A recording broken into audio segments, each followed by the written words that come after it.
तमेव लोकशङ्करं नमामि शङ्करं गुरुं नमामि शङ्करं गुरुं नमामि शङ्करं गुरुं.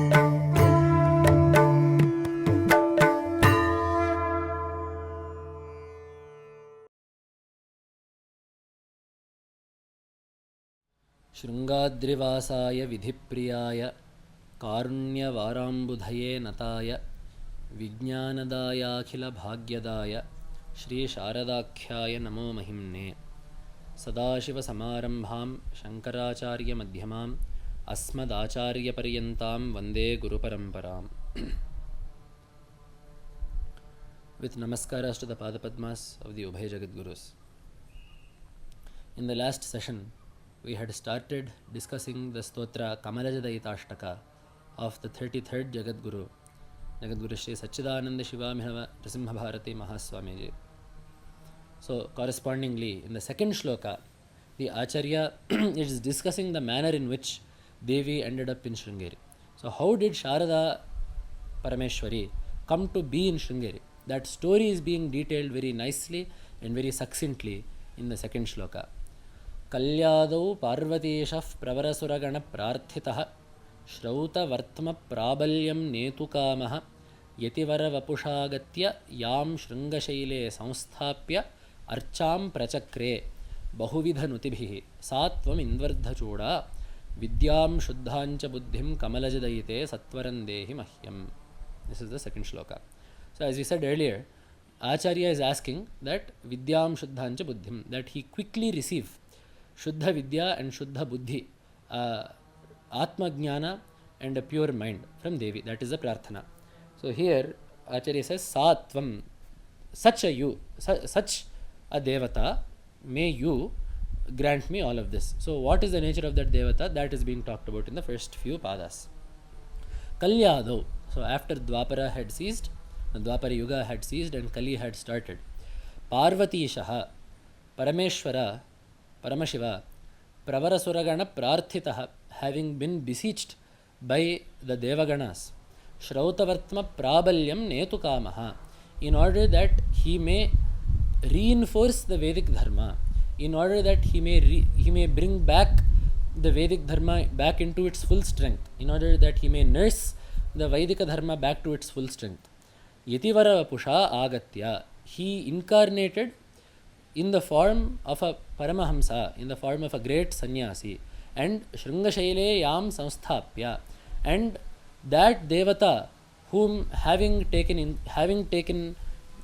incarnation as a Sanyasi, that Devata whom Bhagavatpada established in Sringagiri and worshipped, may you, that Devata, Indvardhachuda, with the crescent moon on your forehead, may you give me Vidyam Shuddhancha Buddhim. This is the quick summary of the shloka.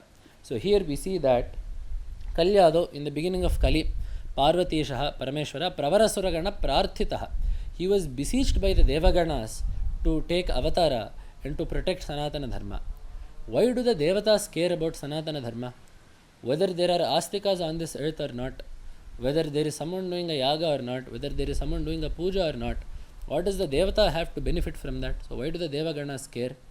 We see in the Gita, Devan Bhavayatanena Te Deva Bhavayantuvaha Parasparam Bhavayantaha Shreyaf Paramavapsyatha. There is a mutual relationship between the Manushya Loka and the Deva Loka.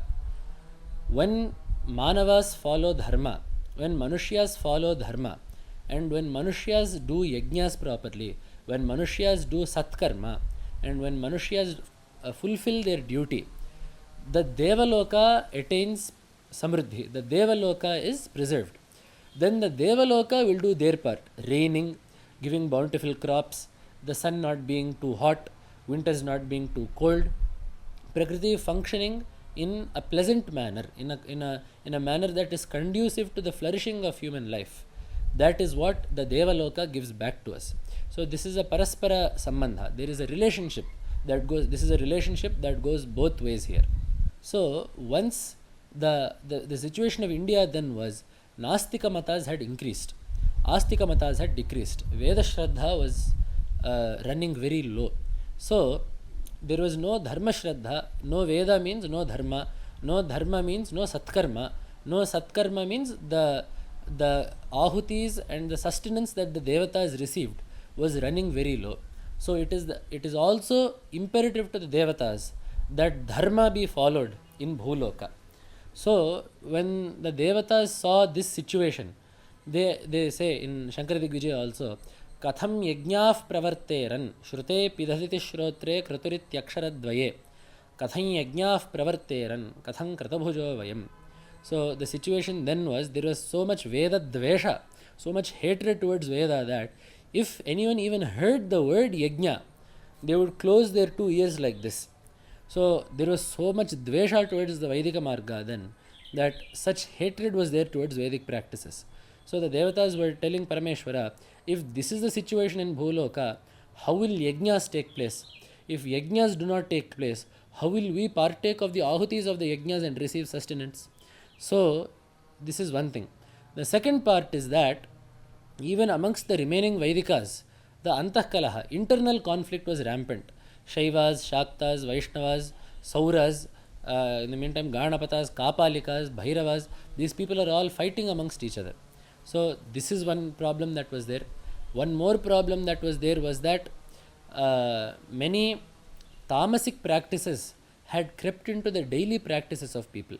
So for example, excessive Jantu Bali, some things like this, use of illicit substances during worship, occult practices.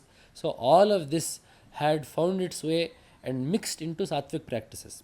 So with all of this, dharma, the practice of dharma itself had gone down. The people who were following dharma were not letting each other follow dharma. That is the internal conflict. And because of this tamasic practice seeping into dharma, the dharma that was followed also was not completely efficacious. So such was the state of dharma before Bhagavad-pada incarnated. When Bhagavad-pada did incarnate though, the intent was Shrautavartma Prabalyam Netu Kamaha, so that the Shrautavartma, the Vaidika Marga, would be brought into full strength. So having incarnated how Yativara Vapusha, Acharya, Paramashiva decided that the best Rupa to do Vedodhara is a Yati. Why a Yati? If it is a Grahastha or a Brahmachari, they have other duties. The Brahmachari has to do Agnikarya, he has to do Shastra Dhyayana, he has to do Swadhyaya. So all of these duties are there for a Brahmachari. For a Grahastha, enough said. The entire weight of the society rests on the weight of the Grahasthas. He has the responsibility to feed and clothe the Grahastha, the Brahmacharis and the Sannyasis. He has to provide for himself and his family. So all of this is there. So in the Brahmacharya, Grahastha and Vanaprasthashramas, there is a significant amount of time that is taken up in one's own duty. A sannyasi though has very little, minimal anhika that a sannyasi has to do for himself. Everything else is what a sannyasi wants to do for Atmajnana, and the rest of the time can be spent however the sannyasi wants. Ideally it should be spent in Atmadhyana, but if the sannyasi also wants to spend it in Dharma Prachara, there is nothing greater than that. There is nothing more that Dharma could want from a sannyasi. So Paramashiva chose to be born as a sannyasi so that this Dharmodhara could be done with all efforts possible. And Bhagavad-pada addressed all of these problems one by one. So the Nastikas were addressed in Vada, so Veda Pramanya was re-established and Vaidika practices were also re-established. In the same way, the internal conflict was resolved by showing that it is only one Paramatma that is worshipped in many names and forms. And in order to do that, Bhagavad-pada helped us by giving us the Panchayatana Devata Puja Vyavastha. So this Panchayatana, wherein the Ishta Devata is placed in the middle and the other 4 Devatas are placed around the sides but still worshipped. So what this ensures is, you worship your Ishta Devata. Your favorite form of Bhagavan will be placed in the middle as the most important. But that does not mean that you neglect the worship of other forms of Bhagavan. That does not mean that other forms of Bhagavan are not worthy of worship. So that this Panchayatana Devata Archana is a constant reminder that you like one form of Bhagavan, but all other forms of Bhagavan are also extremely worthy of worship. And in due course of time, you should get the thought that this form of Bhagavan is no different from this form of Bhagavan, and that is no different from this form of Bhagavan. So all these rupas that I have in my Panchayatana are forms of the same Bhagavan. So that is the path that this Panchayatana Aradhana is supposed to take you in. And in the same way, the removal of tamasic practices. In some places, in fact, the Devata itself was not there. For example, we have one story that comes in the Puranas and in history, the story of Badari. So when Bhagavatpada went to Badari for the first time, there the Vigraha Vishnu was not there on the pedestal in the Devalaya where it was supposed to be. So Bhagavatpada inquired with the local people, saying, where is the Vigraha here? There is clearly a temple that has been constructed. There is a Garbhagriha, but why is the Garbhagriha empty? The local residents then said, in course of Avaidika Matas, they have come here, they have done Akramana, they have taken away this Murti and thrown it into a frigid lake nearby. That lake is extremely cold, is so cold that normal humans cannot go in and swim. If they go in, they will freeze. So it is so cold and so deep. So they have thrown the Vigraha into that, and we have not known what to do. So it has remained empty. So Bhagavatpada, immediately having illustrious yogic capabilities, Bhagavatpada leaps into that lake, jumps in, recovers the Vigraha of Narayana, and does Pratishtha of Narayana in Badari. So this is one incident where Bhagavatpada has restored a Devata to a place wherein that Devata Sanidhya was forcibly removed from. Another thing we see is, for example, that we get in the Madhavya Shankar Digvijaya is in Kanchi. So as Bhagavatpada does Kshetra Yatra, Bhagavatpada comes to Kanchi, wherein he sees that there Kamakshi is being worshipped in a Tamasika Vidhara. So there Bhagavatpada removes the Tamasic practices, has a temple be built there, and then immediately leaves the place of Kanchi. So we say, the reason I am bringing this up is even places where Bhagavatpada comes and goes. See, in Badari, Bhagavatpada stayed for a while. Bhagavatpada had already spent some time there writing the Bhashyas. Bhagavatpada went there again in the end of his avatara after the Sarvajna Peethadirohana. It is there that Bhagavatpada also established the Uttaramnaya Peetha, the Joshi Peetha, so the Jyotish Peetha. So all of this happened there. So not just in places where Bhagavatpada stayed for a while, even places where Bhagavatpada came and went. It was a stop and go affair. Even in places like that, in Kanchi, Bhagavatpada did so much, putting a Devalaya and making sure that Tamasic practices were removed. In Tirupati, a Dhanayantra was established so that the Tirupati may attain Dhana Samriddhi and Dharma Karyas can happen with that wealth. So we have seen the results of that till this day. So all of this falls under helping the Devata Vyavastha and ensuring that Sanatana Dharma has unity within, and that followers of different sects are not quarreling amongst each other. Then we also have the third part, which is people have lost sight of what the true purport of Dharma is. People have lost sight of Dharma and also what Vedanta is. So many Shastras had lost their path. They had lost their way. They had wandered off from the path they should have been on. So Tarka went off its way. Rather than Tarka being something that is used to prove the Vedantas, Tarka completely neglected the Vedantas and went off making its own Kalpanas. In the same way, Mimamsa, which is very much necessary, it is a very great Shastra that is necessary and that teaches us how to interpret Veda. So that Shastra, instead of teaching us how to interpret Purva Mimamsa, the Karmakanda and the Jnanakanda, instead became relegated to the Karmakanda and instead started saying that the Jnanakanda actually has no meaning at all. It is only a subservient Arthavada, it is only a Stuti Matra, it has no meaning in itself. Moksha and all does not, the moksha that you all want does not exist. And such things were being said by the Mimamsakas. So in all such cases where the Shastra Siddhanta itself was placed into confusion, there Bhagavatpada refuted these Shastras and then used these Shastras again to show Vedanta. So Bhagavatpada never discarded these Shastras. Bhagavatpada refutes the Siddhantas of Nyaya and Mimamsa and all, and then uses those very same Siddhantas in order to establish Advaita Vedanta. And we will see how that has happened also when we talk about the Shankara Digvijaya. So in course of these travels, Bhagavatpada came to Sringeri saw the snake and the frog. We have talked about that story and did Pratishtha of Sharada here. How did Bhagavad do Pratishtha of Sharadamba here?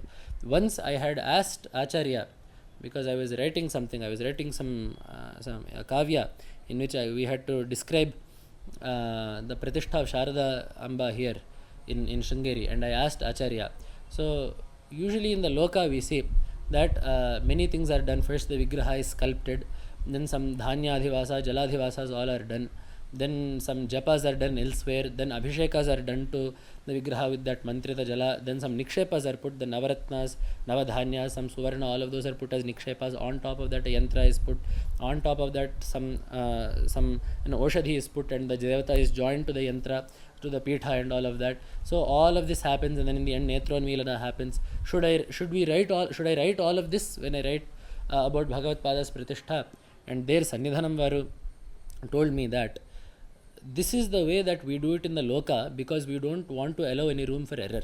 We do not, usually a general person will not have the tapashakti of Bhagavad Pada or of Vidyaranya Mahaswami or of the 33rd Acharya or 32nd Acharya. A normal person will not have that much tapashakti.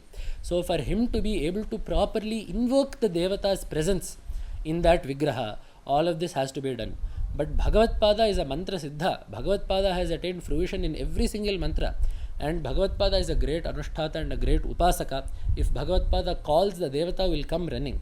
So for such a Mahatma, there is no need to go through all of this process to do Devata Pratishtha. So Bhagavad Pada just meditated upon Devi, and by force of the mantra itself, the Kala, the life force, the Chaitanya of Devi was, the Vigraha was imbued with that Chaitanya of Devi, and that was put on top of the Sri Chakra that Bhagavad Pada himself had drawn out. So that is once what Sannidhanam Varu had told me. So Samsthapya Archam Prachakre, Bhagavad Pada worshipped you in Sringeri, Bahuvidhanutibihi, with many praises. That is what we see as the Sharada Bhujanga Prayata Stotra today. The praise that Bhagavad Pada did of Devi is the Sharada Bhujanga Prayata Stotra that we chant today. So Satvam Indvardha Choda. So such a Devata, so you are such a Devata, O Devi. You bear the Indvardha Choda, the Chandra Rekha on your head.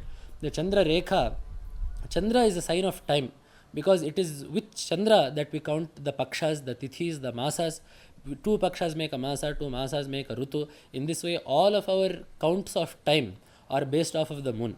So, if the Nitya Kala, so that Rekha of the moon that does not change, the moon on Devi's head does not grow and it does not wane, it does not wax and it does not wane. So, this shows that Devi is beyond time, she is beyond the constraints of space and time. So, you bear that Chandra Rekha on your forehead, you bear the crescent moon on your forehead. So, such a Devata, you are such a Devata, O Sharadamba. So, may you please give me Vidyam Shuddhancha Buddhim Kamalajadayitashtaka Satvarandehi Mahyam. May you give me Atma Vidya and may you give me a pure mind. So, on our behalf, Acharya has prayed to Devi like this. So, let us all also pray to Devi like this.